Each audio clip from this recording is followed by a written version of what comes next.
que é um processo mundial, houve uma mudança depois dos anos 70, depois da Guerra Mundial, da Segunda Guerra Mundial até meados dos anos 70, você tem uma determinada configuração, né? Acredita-se na democracia, na política e tal. Os estados de bem-estar social entram em colapso e aí você vai tendo uma mudança que vai levando a um desencantamento gradativo, aos poucos. No Brasil isso aconteceu também, mas você também tem que acrescentar a isso uma certa decepção com aquilo que a democracia prometia, porque nós viemos de uma ditadura.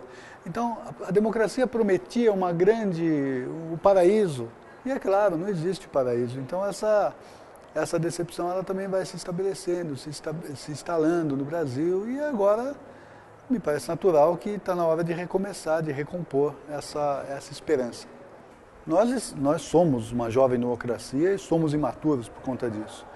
Mas esse processo de maturação ele está sempre presente, né? Assim como uma criança que está sempre crescendo, um adulto que está sempre envelhecendo, a democracia também é assim, você está sempre se aprimorando, né?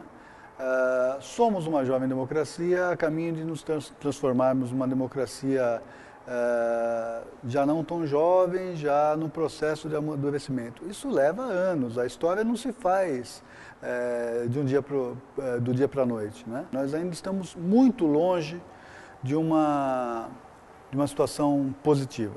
Nós estamos melhores em relação a nós mesmos no passado e melhores até do que vários países do mundo, mas isso não significa que nós estejamos bem. Esse ufanismo, esse triunfalismo dos últimos anos, ele não é positivo. Nós precisamos colocar os pés no chão, percebermos que temos um aperfeiçoamento grande do ponto de vista institucional a fazer e começar a fazer sem ilusões e arregaçar as mangas e começar a trabalhar nessa direção.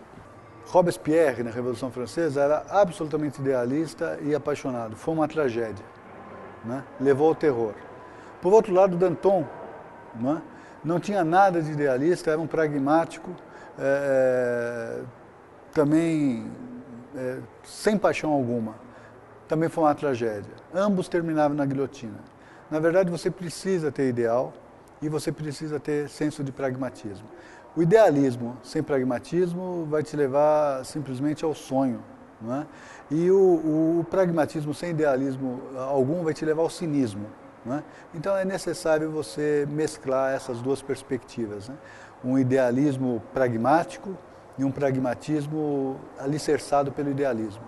A política é uma atividade nobre, a política não é uma atividade baixa, uma atividade sem méritos. Pelo contrário, a política é uma atividade nobre. Esse sentido se perdeu.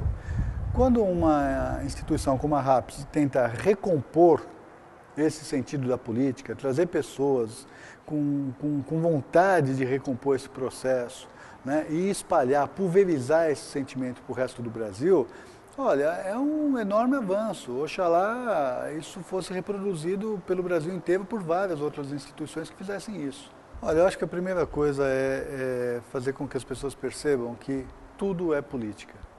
Que a política está presente em cada momento, está presente na relação entre as pessoas, está presente na relação que nós temos com os nossos filhos, com os nossos pais, com os nossos irmãos, com os nossos amigos, né? Há sempre uma troca, há sempre uma negociação entre os seres humanos. Então o primeiro desafio é fazer perceber que essas atividades específicas, como você se referiu, elas passam de algum modo pela política, né? E daí dá um salto. Perceber a política de uma forma mais ampla, perceber a política num contexto mais amplo, onde essas questões todas que parecem setoriais, elas se amarram num sentido que você dê para o mundo, né? E para a política de uma forma geral.